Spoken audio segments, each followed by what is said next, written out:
اس کے ساتھ ساتھ وہ پروموٹ کر رہے تھے سیاسی اور صحافتی آستینوں کے سانپوں کو جو کہ ہمارے ہاں اپنے ملک میں موجود ہیں، اور ان سے اندر ایک انتشار، ایک نیریٹو جو افواج پاکستان کے خلاف، تاکہ عوام اور افواج پاکستان کے خلاف بد اعتمادی پیدا کی جائے، یہ نیریٹو بھی پروموٹ کیا جا رہا تھا۔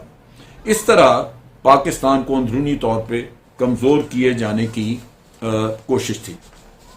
اب اس کے ساتھ ساتھ آپ کو یاد ہوگا کہ ان کے پولیٹیکل لیڈر وہ یہ کہتے تھے کہ ہم ان کو سبق سکھائیں گے۔ آپ نے یہ بھی سنا ہوگا کہ سبرامنیم سوامی جو ایک احمق ترین انسان ہے، بڑ مارنے کی اس کو عادت ہے، اس احمق شخص نے بار بار کہنا شروع کیا کہ پاکستان کو 4 حصوں میں اب تقسیم کرنا ہے، یہ مارچ میں کام شروع ہو جائے گا۔ آپ جنگل کے اس الو کی بات آپ سنیے کہ دیکھیں کہ ہوا میں باتیں کرنی لیکن نیتیں کتنی غلیظ اور گندی نیتیں ہیں۔ یہ وہ چیزیں ہیں جو کہ آپ کو اندر سے سمجھنی چاہیے کہ انسانی ذہن یہ پڑھنے کی بڑی ضرورت ہے تاکہ آپ کو دشمن کے عزائم کی سمجھ لگ سکے۔ اسی اثناء میں بھارت فالس فلیگ آپریشن کرتا تھا، اور فالس فلیگ آپریشن سے 2-3 فائدے تھے۔ ایک تو سیاسی فائدہ تھا ہی کہ اس میں اس کے بعد پاکستان کو دھمکیاں اور اس طرح کی باتیں، اور اس سے مودی جو ہے وہ اپنے سیاسی کیریئر کے لیے فائدہ اٹھاتا تھا۔ لیکن پاکستان کے خلاف 2-3 چیزیں، ایک تو یہ کہ کشمیر پہ مذاکرات نہ کرنے کا بہانہ موجود، آپ دنیا پوری کو کہیں کہ یہ دیکھیں یہ ہمارے ہاں دہشت گردی کراتے ہیں لہٰذا ہم تو کشمیر پہ بات نہیں کریں گے، تو ایک تو ان کو یہ بہانہ مل جاتا تھا۔ دوسری طرف یہ ہے کہ پاکستان کے اوپر اگر حملہ کرنا ہے تو اس کا جواز بھی موجود ہے، ملٹری طاقت تو آپ نے ساری جمع کر کے رکھی ہوئی ہے، تو آپ نے یہ کہہ کہ جناب پاکستان نے ہمارے اندر یہ دہشت گردی کروائی، اب ہم حق رکھتے ہیں کہ پاکستان کو جواب دیں۔ لہذا ہم نے یہ فنومینا دیکھا جب کہ پلوامہ کا واقعہ ہوا، اور بھارت نے یہی کام کیا کہ اس کا آسرا بہانہ لے کے اس نے بالا کوٹ کا ایکشن کیا۔ یہ تو الگ بات ہے کہ پاکستان اللہ تعالیٰ کے فضل و کرم سے ایک مضبوط دفاعی حیثیت رکھتا ہے، اور آپ نے وہاں پہ نہ صرف ان کو بھگا دیا جس سے کہ وہ اپنے ویپن سسٹم دائیں بائیں پھینک کے بھارتی پائلٹ بھاگ گئے، بلکہ آپ نے ان کے کچھ جہاز بھی گرائے، 2 جہاز گرائے، اور ان کے اوپر اتنا کنفیوژن طاری تھا کہ اس خوف و ہراس میں انہوں نے اپنا ایک ہیلی کاپٹر بھی گرا دیا۔ تو یہ تو ہوا، معاملہ فیل ہو گیا۔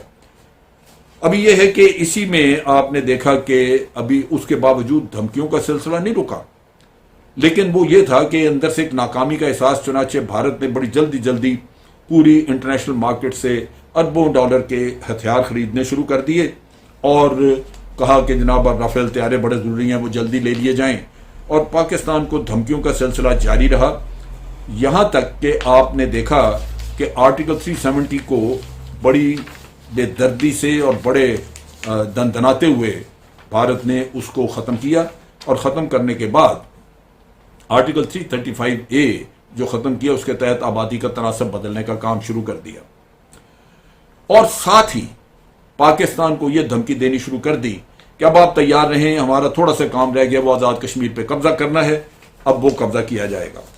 آپ نے دیکھا کہ ان حالات میں کافی کشیدگی موجود رہی، اور پاکستان تقریباً یہ ایکسپیکٹ کر رہا تھا کہ کچھ ہی عرصے میں ہماری آزاد کشمیر کے علاقے میں جنگ شروع ہوگی۔ وہاں پہ ان کی اگریسونیس LOC کے اوپر جو بھی تھی وہ بڑی واضح نظر آتی تھی۔ اب آپ دیکھیے کہ ایک طرف کشمیر کو یونین ٹیریٹری ڈکلیئر کیا گیا، دوسری طرف آبادی کا تناسب بدلنے کا کام بڑا تیزی سے شروع ہے، اور بھارت وہاں پہ زبردستی کشمیریوں کی زمینیں خرید رہا ہے، اور اس پہ سرکاری بیرکیں بن رہی ہیں، اور وہاں پہ سرکاری ادارے وغیرہ بنانے کا کام کیا جا رہا ہے۔ یہ پروسیس آج بھی شروع ہے۔ اب یہ صورتحال اگر آپ دیکھیں کہ ایک طرف تو پچ یہاں پہ تھی، اور یہاں تک بات ہو رہی تھی کہ آزاد کشمیر بھی ہم نے قبضہ کرنا اور اندرونی طور پہ پاکستان کو تباہ کرنا ہے، پاکستان کی اکانومی برباد کرنی ہے، تو پھر ایسا کیا ہوا کہ بھارت نے اچانک راگ الاپنا شروع کر دیا امن کا۔ یہ بات جو ہے وہ ہمیں ذہن میں رکھنی چاہیے۔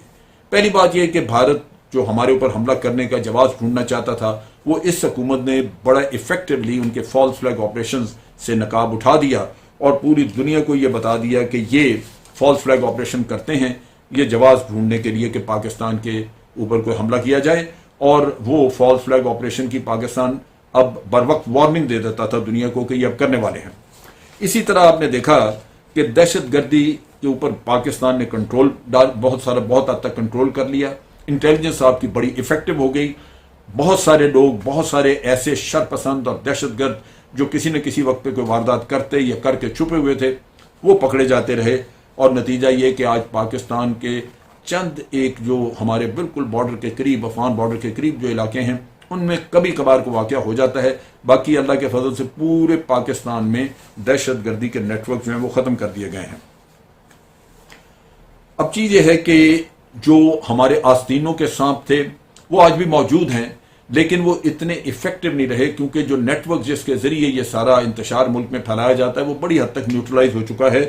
لیکن منہ کھلتے ہیں، آستینوں کے سانپوں کے منہ آج بھی کھلتے ہیں، وہ سیاسی ہوں یا صحافتی ہوں، منہ ان کے کھلتے ہیں اور وہ پاکستان کی تذلیل کرنے سے باز نہیں رہتے. وہ بھی انشاءاللہ کچھ عرصے میں آپ دیکھیں گے کہ وہ بھی معاملہ حل ہو جائے گا. لیکن اس کے ساتھ ساتھ آپ دیکھیے کہ قوم پرست جو تھے وہ پسپا ہو گئے، قوم پرستی کی تحریکیں جو ہیں وہ دم توڑ گئیں، اور بھارت کے لیے لگاتار افغانستان میں بھی حالات مشکل ہوتے جا رہے ہیں. جیسے جیسے وہاں پہ امن کی طرف معاملات بڑھ رہے ہیں، بھارت کے لیے حالات مشکل ہو رہے ہیں.